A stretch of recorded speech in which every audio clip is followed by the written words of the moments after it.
Olá! Eu me chamo Clóvis Coelho e nós do canal Comando Semente da Luz estamos de volta. Hoje, dia 26 de junho de 2024.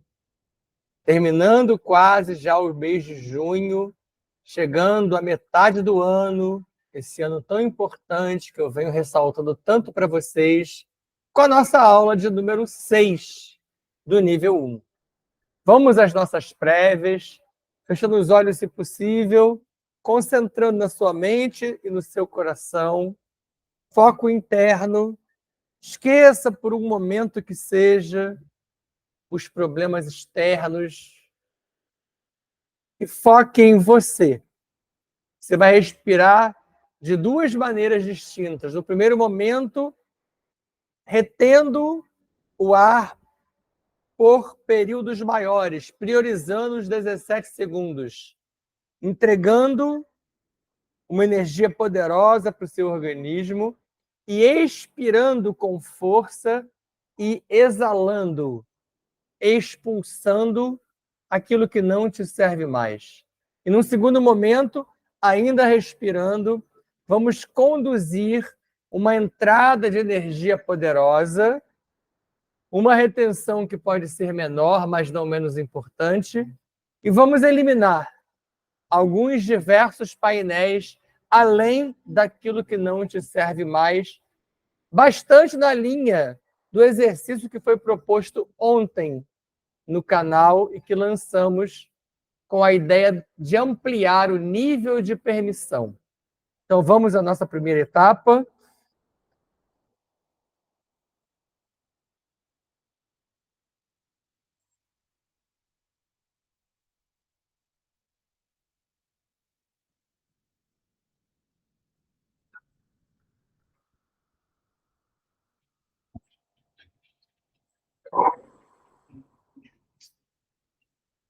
Inspire, retenha pelo período sugerido. Permita que suas células e moléculas realizem um metabolismo profundo. E ao expirar, utilize a força do diafragma e do períneo para expulsar aquilo que não cabe mais a você, aquilo que não mais te pertence, aquilo que te incomoda. E se aquilo, quando eu falo de aquilo ou de coisas, isso é bastante abrangente. Podem ser pessoas, energias, painéis, elementos, possibilidades, informações, como as pseudo-verdades que a gente armazena e que nos foi imposto por vertentes religiosas. É a ideia também de permitir-se ir além, abrir o leque. E na continuação, vamos respirar outras muitas vezes, colocando para dentro energias importantíssimas, quintessenciadas, que podem ser nominadas. Você coloca para dentro, numa hora dessa, uma série delas, como prana, forra, como coilon, como crion. São diversas fontes, livros e saberes que trabalham com muitas delas. A própria energia do Kundalini que a gente trabalha no final, tudo isso é absorvido por você, conduzido pela respiração. Muitas delas entram pelos seus poros, não somente, mas também pela via respiratória. Mas é você que comanda essa entrada e essa saída. Então, faça isso. Encha-se de uma energia poderosa.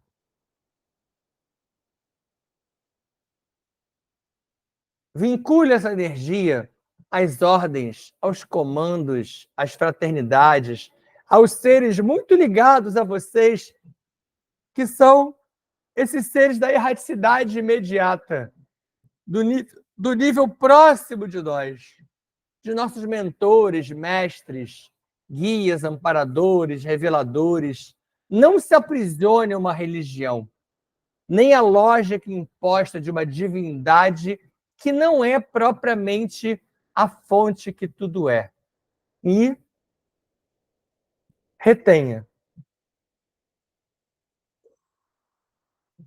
Ao expulsar, use novamente os músculos citados e coloque com força para fora tudo aquilo que não te serve mais, mas você agora vai conduzir a saída de mágoas, rancores, fobias, ódios, invejas, muitos desses sentimentos. Mas, sobretudo, como eu trabalhei com vocês no exercício de ontem, número 16 do canal, medo e culpa. Para que você possa limpar as suas linhas temporais do passado e que projete para as linhas temporais do futuro coisas melhores, permitindo a você uma caminhada menos atribulada. É a teia quântica da vida, é a teia Werde de Moros, Orlog da mitologia nórdica, das Nornes, ou Nornas, ou Moiras. As 3 teias de passado, presente e futuro que se entrelaçam, mas que precisam ser limpas por nós. E é o que você faz aqui agora. Observe que a cada aula, ainda aqui nesse ancoramento, / meditação, / respiração, eu venho tentando introduzir novos conceitos. A partir do momento em que tenho a sensação que vocês estão absorvendo a ideia daquilo que foi feito previamente. Para que nós nunca paremos a construção desse saber. E eu posso garantir a vocês, isso não tem fim. Não para os níveis como nós estamos agora, 4D e os próximos de nós. Só em níveis muito acima você consegue acessar um cabedal muito maior. Mas ainda assim eu tenho dificuldade de dizer para você se há fim no adquirir conhecimento, no acessar conhecimento. Estamos falando, basicamente, do nosso universo local de Nébadon. Nós muito pouco conhecemos dos outros universos locais do nosso superuniverso. Imagine dos outros superuniversos. Então percebam quão amplo é isso. Nós mal dominamos o nosso universo biológico, o Buloka ou Nébadon. Muito pouco sabemos do Brahmaloka. E talvez ele colapse em algum momento e nós não tenhamos entendido ele na íntegra. Por isso que essa busca de conhecimento ela é permanente. Faça dessa respiração / meditação esse momento de abrir essa sua mente para que o conhecimento chegue. E ao adentrar essa energia e ao expulsá-la, expulse também gaiolas, pactos, votos, batismos, cadeados, miasmas, chips, dispositivos umbralinos, implantes e tudo mais que até então atrapalhava a sua ascensão. E vamos à borda do prato avonal, em nome de toda a nossa grande família estelar, nossos queridos guias, mestres. Eles vão nos conduzir até Adonesh, onde Anhotakten e Mithan-El vão nos oportunizar a energia Umara via portal Avona Shantar. Ela chega aos filhos paradisíacos Miká, Metraton, Emanuelis e Starrer. E deles, as ordens Kumara, Amarilis, Shansara, Santara e a grande fraternidade branca. Ordem Melquisedeque, Lanadek, Goronadek e Voronadek. Das ordens, a energia chega aos comandos Astar, Shamuna, Siriano, Canopiano, Andromediano e os centuriões de Órion. E deles, as naves Arquitrans, Anex, Estrela da Vida, Aruanda, Nosso Lar, Agartha, Shambhala, Ramaris, Ramatiz, Iroko e a poderosa nave de Aberon. Junto com o Yaberim, que já chega para se unir aos nossos trabalhos.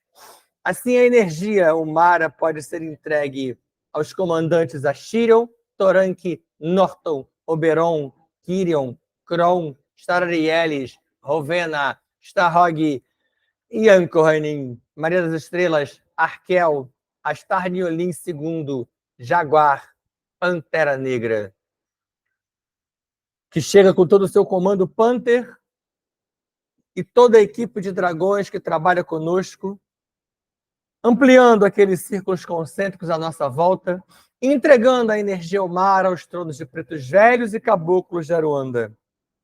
E trazem eles xamãs, pajés, caciques, druidas, celtas, gnósticos, quilombolas, astecas, maias, incas, olmecas, toltecas, povo do Império Rama, atlantes, lemurianos, mu e herbóreos, seres de outrora, seres daqui e do outro universo de plasma.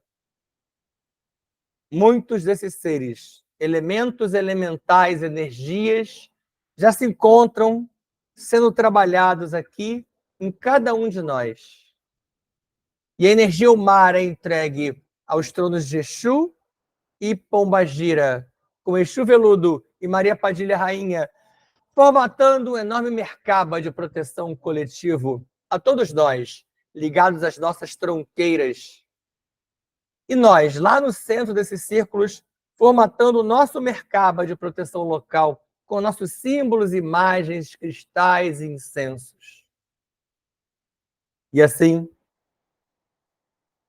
vamos a Gaia, Ista, Pachamama, Nanamburuquê, em nome de todo o sagrado feminino, e solicitamos a ascensão da energia telúrica do Sol central do nosso planeta, oportunizada ela pelos 7 dragões Elohim Kumara, que nos permitem que a energia telúrica chegue às solas de nossos pés, acompanhada do cristal orgânico Astrastone, que adentra os tornozelos, joelhos e quadris, chega ao chakra básico. E dali, a energia do Kundalini ascende como 2 serpentes douradas até a sua chamatrina. E nesse caminho, ela já vem queimando nossos medos e culpas, eliminando-os. Vem também, na base, na lógica do exercício de ontem, queimando a nossa lógica da vítima, a nossa vitimização permanente, a vítima natural, a vítima emocional, a nossa síndrome de dores e o nosso narcisismo. Quem não compreende, veja o exercício número 16 do canal. E assim, a energia ascende até a nossa pineal, onde ela se encontra com a parcela da energia Umara que ali ficou. E aqui você elimina todos os painéis que faltavam, todos aqueles, tudo aquilo que atrapalhava você, que castrava você, que diminuía você. Vai-se embora nessa simbiose quântica. Suas memórias interestelares são abertas, terceiro olho, terceira visão. E essa energia exulta pelo chakra da coroa, ampliando sua enorme malha toroidal. Kan Sham Fam, Kan Sham Fam, Kan Sham Fam. Jai Jai Shivam, Shivam, cara. Jai Jai Shivam, Shivam, cara. Hareon, Hareon, Hareon, cara. Hare Hare, Hare Hare, Om, cara. Assim é. Assim está feito. Aula de número 6, hoje já no nível 1, ela vai tratar desse conflito, entre aspas. Coloquei até versos ali no título, mas deixei uma clara e muito importante interrogação. Porque muitos autores, inclusive muitas fontes que abordam esse tema, fazem questão de colocar como um conflito entre Enyotak e Mika. E eu posso afiançar a vocês que, de nossa parte, do nosso canal, nós vamos sempre insistir com a ideia de que não há um conflito. Não houve um conflito, não entre eles. Isso vai ficar demonstrado hoje para vocês. Enyotak e os coligados dele, entre eles a própria Saratem, queriam demonstrar que a proposta deles, a ideia da implantação de projetos com dualidade extrema, era mais organizada e mais produtiva do que as propostas por Micah, do que aquelas propostas feitas, realizadas por Micah. Lembra que já explicamos nesse nível 1 que Micah, no início, num primeiro momento, ele gerenciava, a partir dos projetos dele, no próprio universo de Nébado. E ele abriu o leque, ele ampliou, ele possibilitou a chegada de outros. Muitos questionam isso como um erro. Eu acredito que foi só uma alternativa, mas é uma questão muito importante a ser avaliada por cada um. Mas conflitos entre esses grupos coligados, e aí o mais interessante, não somente conflitos entre os grupos de Eiotaque e de Micah, mas conflito dentro do próprio conluio de Eiotaque, dos próprios grupos ligados ao próprio Eiotaque e à própria Saratem, uma vez que dualidade extrema levou a um poder muito mais desejado, a uma ganância, a uma luta incrível por dominação. E isso acabou que arruinou as boas ideias de ambos os lados. Então, aqui, não digo que havia boas ideias somente do lado de Micah. Havia boas ideias, pasmem, nos grupos de Eiotaque e Saratem. Como ressalto ali, ó, nesse asterisco. Ou seja, havia dessas boas ideias em ambos. Creiam nisso. Ou melhor, procurem estudar e avaliar se é assim que vocês enxergam. Micah e Eiotaque não são inimigos. Nesses níveis de seres, não há essa questão da inimizade. Não há essas questiúnculas, tá? Eles apenas gerenciam de forma distinta. Porém, buscam coexistir em harmonia. Eles nunca brigaram diretamente. Eles não há conflito entre eles. Apesar da insistência, volto a repetir, de muitos autores de tentarem encaminhar nessa direção. Seguidores corrompidos desses grupos, não somente do lado de Eiotaque, tá? Acaba que em muitos caminhos, alguns grupos do próprio Micah, infelizmente, alguns seres, pelo menos, se corromperam. Eles sim é que geraram os embates. E aí chegamos aos conflitos que nós vimos, às guerras que nós vimos, como a guerra de Orion, a grande guerra de Orion, a GGO, que eu trabalhei com vocês. Isso tudo ampliou o isolamento de Naos, que é o cluster que nós estamos estudando agora. Né? Já estudei o Naos com vocês, já entrei para Teta, mas todo esse cluster acabou sendo isolado por esses conflitos. Em galáxias como Arcones, como nós já vimos, técnicas tais como, então vamos lá, Saratem e Eiotaque em Arcones desenvolveram técnicas muito importantes, muito especiais. Uma delas, a instalação de vírus artificiais na matriz de controle positiva, sobre a qual eu venho falando há algum tempo. E levaram ao controle de certas mônadas. Que levaram, tá? Esses vírus artificiais que estão aqui ilustrados numa representação aqui ao lado, eles levaram ao controle de certas mônadas que você vai ver comigo ao longo desse nível e no nível 2, como que esse controle se dá. Então você veja até que nível nós chegamos de controle. Ao controle de algumas mônadas. O próximo nível acima da mônada é a supramônada. Eles conseguiram afetar algumas mônadas. É claro que os níveis mais abaixo que foram mais afetados, mas chegaram até a ver algumas mônadas afetadas. Um fato que não foi percebido logo no início pela Confederação Intergaláctica e pela Confederação Multidimensional. Então você veja que havia maneiras de estar como um fantasma por trás disso. Eles faziam como se fossem proteções, isolamentos, para que não fossem percebidas a atuação deles. A própria galáxia de Arcones, ela durante muito tempo, ela estava isolada, como se fosse uma camuflagem, uma espécie de um bloqueio movimentado e gerenciado por Saratem para que não fosse visto ou percebido ou captado o que acontecia lá dentro. Você vai ver comigo lá na frente, talvez ainda nesse nível, mas com certeza no outro, que quem percebeu isso de verdade, quem se antenou para isso, foram os 14 samurais sagrados. Lembra que eu já falei sobre eles? Os 7 de linha feminina e os 7 de linha masculina. Os 14, que eu já dei até alguns nomes aqui, destaquei Palanises entre elas, destaquei Shiva Rabakur entre eles e vários outros, tá? Então vamos detalhar um pouquinho essas técnicas que acabam que são técnicas que podem ser usadas por quaisquer dos lados. Lembra que eu já falei isso um pouquinho com vocês no nível 0? Quando eu expliquei algumas técnicas que vários seres utilizam? O próprio Jesus Sananda, no planeta, utilizou de técnicas para realizar os tais dos milagres. Essas técnicas levaram à produção de clones com material genético de Enotake e de Saratem. Você vai entender bem mais lá na frente porque eu diferenciei as cores aqui, tá?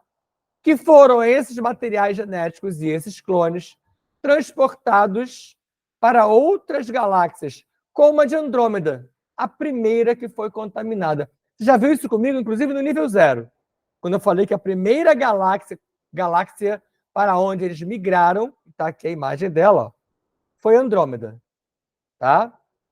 Os clones foram engendrados com o quê?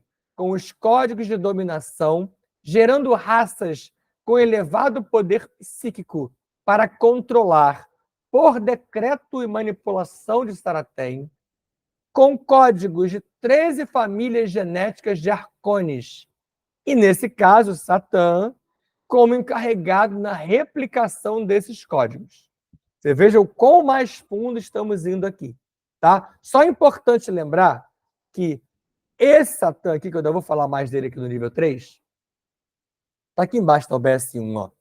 Quando eu falo de Satã nesse contexto, é uma versão distinta do Satã das mitologias. E que, para que fique claro, com qual eu, particularmente encarnado hoje nesse planeta, fecho mais? Com a versão mitológica. Com o Satã que foi braço direito de Iel-Luzbel na rebelião de Capela. Tá? Mas se você começar a cruzar as fontes, como eu faço aqui com vocês, você vai perceber que tem muito a ver o que se lê nas fontes que falam do Satã nessa versão com o Satã da outra versão. Por isso que, em muitos momentos, eu acredito que dá para falar de ambos e perceber que acaba que a atuação ou a intenção ou o foco era o mesmo. Tá bom?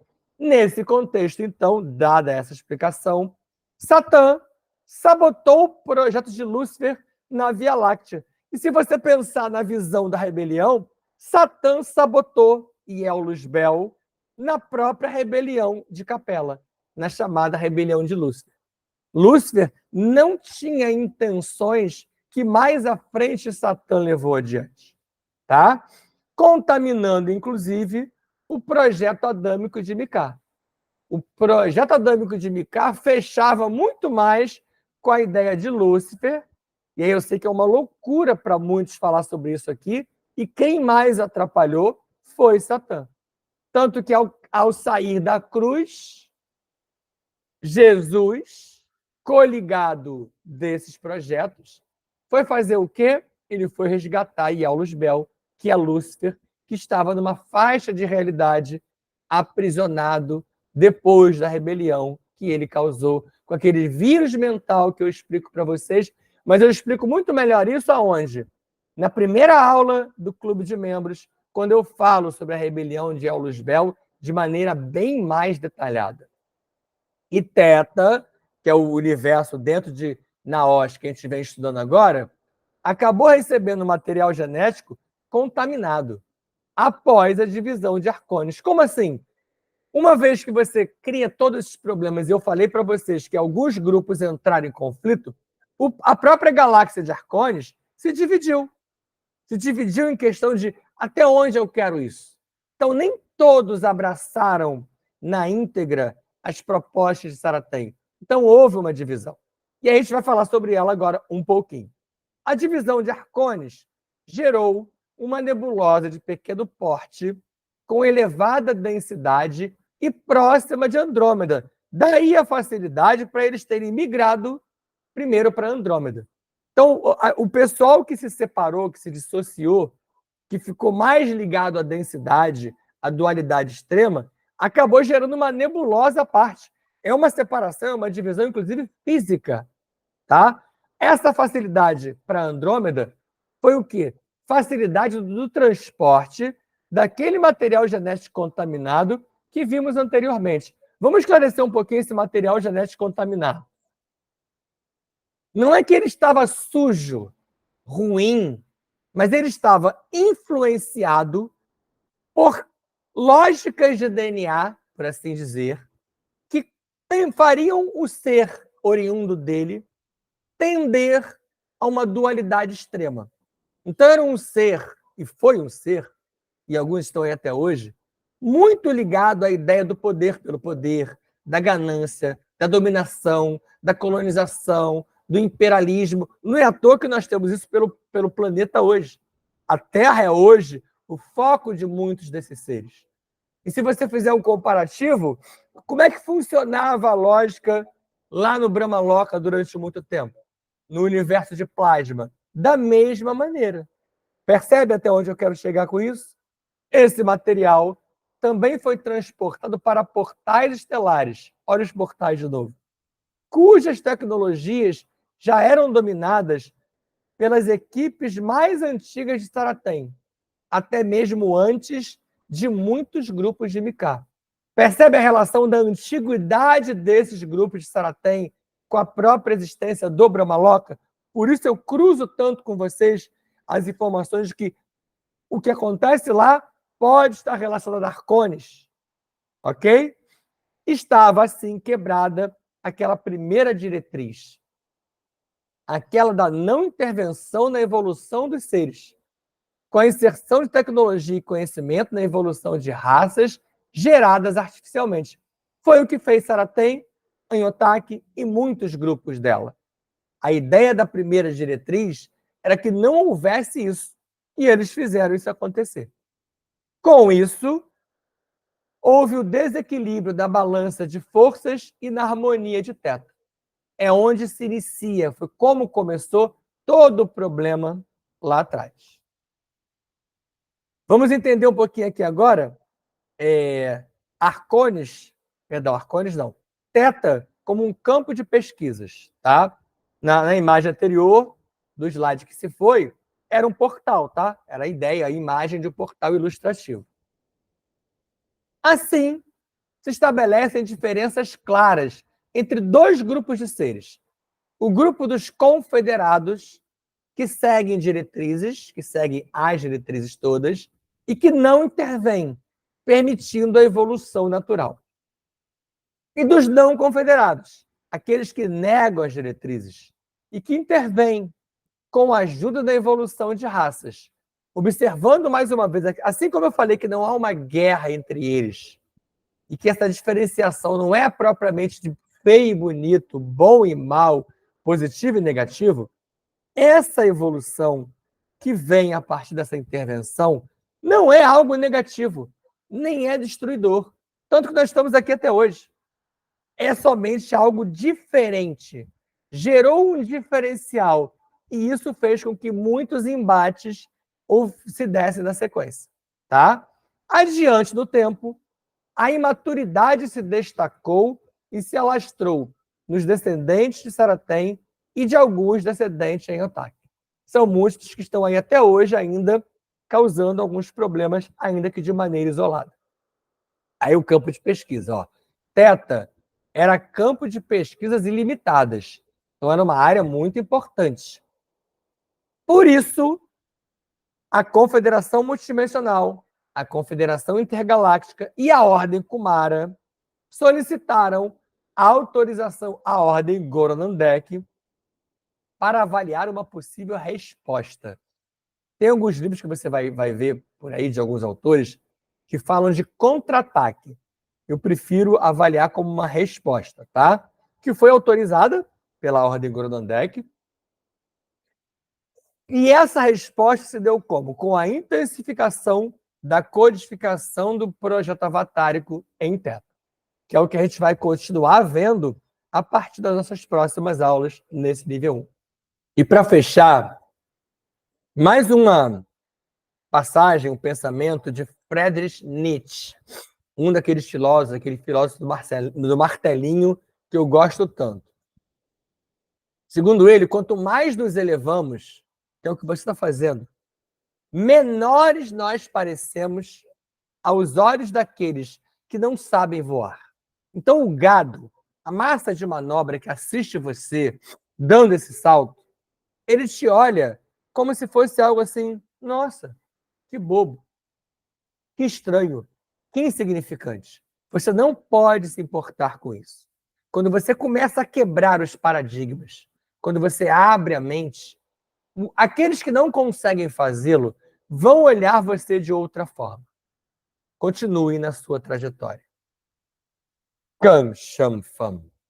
Kang Sham Fam. Kang Sham Fam. Jai Jai Shivam Shivam Cara. Jai Jai Shivam Shivam Cara. Hareon. Hareon. Hareon Cara. Hare Hare. Hare Hare. Om Cara. Assim é. Assim está feito. Fiquem em paz. Beijo no coração de vocês. Abraço fraterno e amigo. Para quem não lembra, não assistiu ou não teve tempo, ontem lançamos outro exercício. E não se esqueçam da palestra de sexta-feira, a primeira da próxima sequência de palestras, o mito do ovo cósmico, muito importante para quem ainda tem algumas dúvidas que podem ser sanadas. Beijo no coração, abraço fraterno e amigo, até lá.